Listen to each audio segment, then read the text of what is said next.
Doctor, please allow me to be going to, on the phone, Ambassador Moataz Ahmadein to be shedding more light on the essential role that you just mentioned of Egypt. Ambassador Moataz Ahmadein, the former Assistant Foreign Minister, thank you very much for being with us tonight on the Daily Debate. Thank you for calling, and let me wish you and wish my dear friend Mustafa Abbas a happy Ramadan. A happy Ramadan to you too, Mr. Ambassador.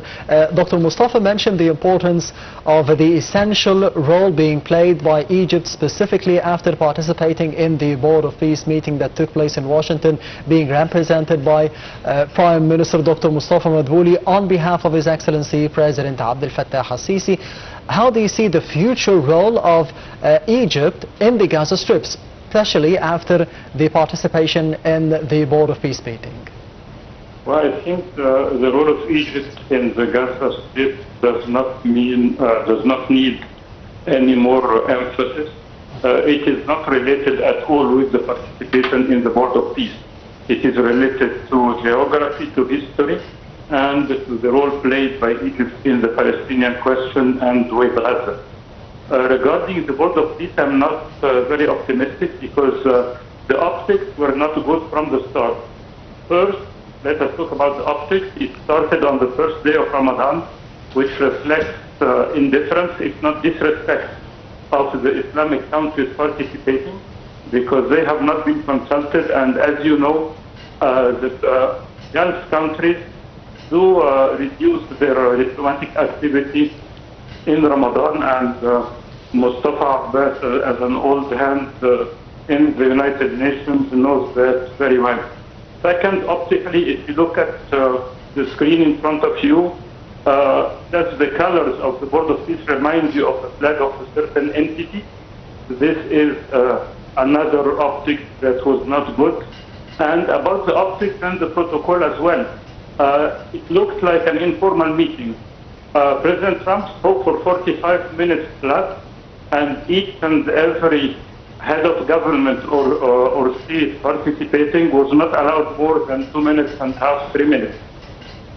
President Trump was speaking informally, trying to laugh with this president or prime minister, or making fun of one another, and it didn't look that he's taking it seriously. He's taking the participants for granted.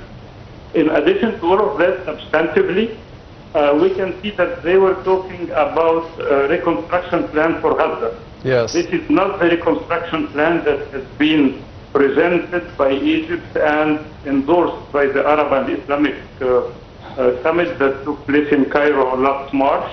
Rather, it is the Riviera plan. Both Jared Kushner and one of the businessmen that were supposed to present the plan, Mark Ross, I remember his name as well, mentioned the Riviera. In addition to all of that, this plan has been developed by Yasir Bagai. He is an Israeli businessman who is working on the construction business, and Jared Kushner himself in Davos mentioned that he is the one that prepared the plan. Moreover, we had a new figure presenting a part of this plan, Mr. Liran Tankman, which is a former Mossad agent who was involved in the development of the humanitarian Gaza Foundation. Jared Kushner even had the audacity during the meeting to mention that Liran Tankman told him that it was not proper for him to participate in this meeting. But then Jared Kushner had the audacity to tell the meeting that he said, no, you should participate, and this is the purpose of the meeting, of having everyone together. So I'm not optimistic at all, and if there is any reconstruction, I don't see any place for the Palestinians, but some place for hotels and gambling and touristic resorts. But the only problem that makes me a little bit optimistic is that the Palestinians are still there, and they are the ones who are controlling the seashore.